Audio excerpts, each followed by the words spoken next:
اے میرے پیارے اسلامی بھائیوں، یہ سمجھنی ہے بات. ہو رہی ہے عمر بسلے برف کم، چپ کے رفتہ رفتہ دم بدم. برف والے کو بیچتے ہوئے دیکھا ہے؟ برف جس کے ہاتھ میں ہو اس کو بڑی ٹینشن ہوتی ہے. ایک بزرگ کہتے ہیں میں نے زندگی کا راز ایک برف والے سے سیکھا. ایک برف والا تھا، اب تو برف کم بکتی ہے مگر پہلے آج سے کچھ سال پہلے تو بڑی بکتی تھی، رمضانوں میں اب بھی بکتی ہوگی. تو وہ کیا کہتا ہے، اے وہ لوگوں اس پر رحم کرو جس کا سرمایہ پگھل رہا ہے، جلدی خرید لو ورنہ کیا ہوگا، پگھل جائے گا. کہتے میں نے جملہ سنا مجھے بات سمجھ آ گئی کہ میری زندگی بھی تو یہی ہے نا. ہم سب کی زندگی میں کوئی ایک برف کی ہمیں سب کو ایک بلاک دے دیا گیا، برف پگھل رہی ہے، کبھی بھی ختم ہو جائے گی، کسی کی کل ختم ہونی ہے، کسی کی مہینے میں ختم ہو جائے گی.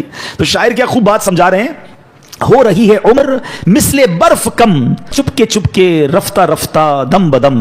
سانس ہے ایک راہ روئے ملک عدم، دفعتن ایک روز یہ جائے گا تھم. ایک دن مرنا ہے آخر موت ہے، کر لے جو کرنا ہے آخر موت ہے. آخرت کی فکر کرنی ہے ضرور، جیسی کرنی ویسی بھرنی ہے ضرور. عمر ایک دن یہ گزرنی ہے ضرور، قبر میں میت اترنی ہے ضرور. ایک دن مرنا ہے آخر موت ہے، کر لے جو کرنا جو کرنا. ہاں لوگ کہتے ہیں میرا کوئی کچھ نہیں بگاڑ سکتا. ارے یہ تو زندگی موج کرنے کے لیے ملی ہے، میں تو ابھی بہت سارے پلان ہیں، میرے بڑے ارادے ہیں.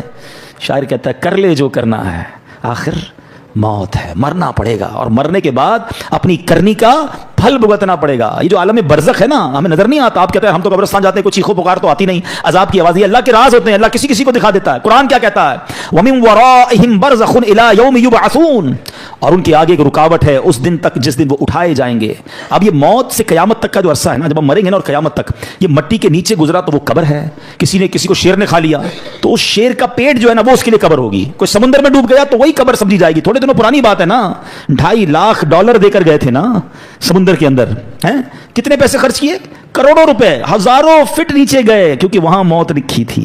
یعنی کروڑوں روپے خرچ کر کے اس جگہ پہنچے کہ جہاں موت لکھی ہوتی. انسان پہنچتا ہے وہاں پر. ہاں ہمارا وقت بھی ڈیسائیڈڈ ہے، ہماری جگہ بھی ڈیسائیڈڈ ہے. ایک بار حضرت سلیمان علیہ السلام کا واقعہ ہے کہ آپ کے ساتھ ایک آپ کا ساتھی بیٹھا تھا، ملک الموت آئے. حضرت سلیمان کی ہواؤں پر بھی حکومت تھی، آپ کے چرند و پرند پر بھی حکومت تھی. تو ملک الموت آئے اور اس بندے کو بڑا گھور کے دیکھ رہے تھے. ملک الموت تو چلے گئے تو حضرت سلیمان نے کہا کہ پتہ یہ کون تھے؟ کہ کون تھے؟ کہ ملک الموت تھے. کہ لگتا ہے حضرت میری روح قبض کرنے آئے تھے، آپ کی تو ہواؤں پہ حکومت ہے، آپ جلدی سے ہوا کو حکم دیں مجھے یہاں سے اٹھا کر ہند میں لے جائے. تو آپ نے دعا کر دی، وہ بندے کو ہوا اڑا کے لے گئی. تھوڑے دنوں بعد ملک الموت پھر آئے.